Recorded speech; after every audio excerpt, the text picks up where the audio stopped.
ચીનના ગામડા કેવા દેખાય છે, ત્યાંની દિનચર્યા કેવી છે, ત્યાંના ગામડાના લોકો ખેતી કેવી રીતે કરે છે અને ત્યાંના લોકો સૌથી વધુ શેના પર આધાર રાખે છે, ચીનના ગામડા કેટલા વિકસિત છે અને ત્યાંના ખોરાક અને રીત રિવાજો વિશે પણ આપણે જાણીશું.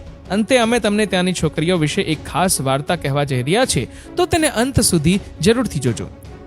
ચીનમાં ગ્રામીણ જીવન ખૂબ જ શ્રમ સઘન છે, એટલે કે તે ખૂબ જ પડકારજનક અને કપરું છે. અહીંના ગ્રામજનો વહેલી સવારે પોતાના પશુઓ સાથે ખેતરોમાં જાય છે.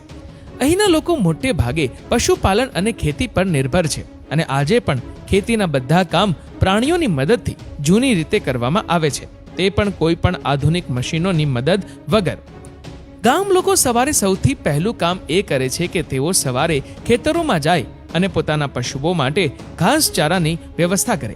કેટલાક ગ્રામજનો તેમની સાયકલ પર ચારો લાવે છે, કેટલાક તેમની બગી પર લાવે છે અને કેટલાક ગ્રામજનો તેને માથા પર ઉચકીને લાવે છે.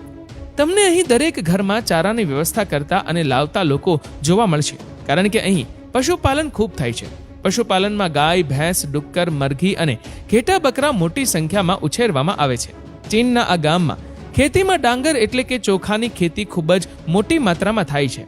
ચીનમાં ચોખાનો ઉપયોગ મોટા પ્રમાણમાં થાય છે, તેથી અહીં તેની ખેતી ખૂબ મોટા પાયે થાય છે. ચીનના આ ગામડાઓમાં ભેંસો પર ઘણી નિર્ભરતા છે. પછી ભલે તે ખેતર ખેડવા માટે હોય કે ખેતીના સાધનો લઈ જવા માટે હોય, બધા કામ ભેંસો દ્વારા કરવામાં આવે છે. અને અહીંના ગામડાઓમાં તમને રસ્તાઓ પર અને ખેતરોમાં ભેંસોના ટોળા સરળતાથી જોવા મળશે. મોટા ભાગે ભેંસો પર કાદવ કે ધૂળ જોવા મળે છે, કારણ કે અહીં ભેંસો મોટા ભાગે ખેતરોમાં કામ કરતી જોવા મળશે અથવા તેઓ ખેતરોમાં ચરતા અને પાણી શોધતા જોવા મળશે. ચીનના ગામડાઓમાં ગામ લોકો સાથે મળીને ખેતી કરે છે.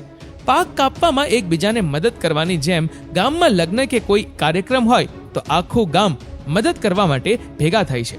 અહીંના લોકોમાં ઘણો ભાઈચારો છે, જો કે ચીનના શહેરોમાં તમને આ જોવા મળતું નથી.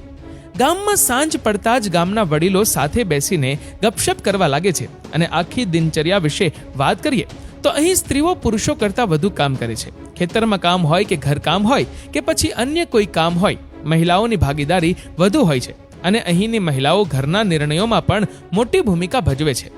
ચીનના ગામડાઓ ઘણીવાર તેમના સાંસ્કૃતિક વારસા, કુદરતી સૌંદર્ય અને સમુદાય જીવન માટે જાણીતા છે. અહીં અમે તમને ચીની ગામડાઓની 6 વિશેષતાઓ જણાવીએ છીએ. નંબર 1, સામાજિક જીવન. ગામડાઓમાં લોકો એકબીજા સાથે ખૂબ જ ગાઢ સંબંધો ધરાવે છે. અહીં ઘણીવાર કૌટુંબિક અને સમુદાયના કાર્યક્રમોનું આયોજન કરવામાં આવે છે. નંબર 2, ખેતી.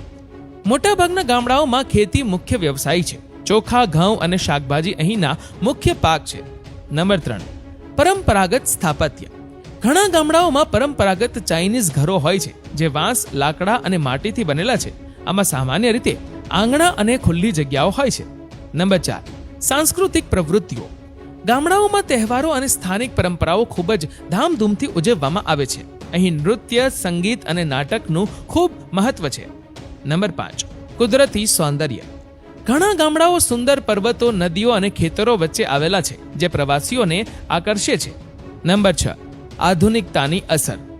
તાજેતરના વર્ષોમાં કેટલાક ગામડાઓમાં આધુનિક સુવિધાઓ અને ટેકનોલોજી આવવા લાગી છે, પરંતુ પરંપરાગત જીવનશૈલી હજુ પણ મહત્વપૂર્ણ છે. એ પણ જણાવી દઉં કે અહીંની છોકરીઓ ખૂબ જ સુંદર છે અને તેમના પતિ સિવાય બીજા કોઈ સાથે કોઈ સંબંધ નથી. અને અહીંની હવા એટલી શુદ્ધ છે કે તમને અહીંથી બહાર જવાનું મન નહીં થાય.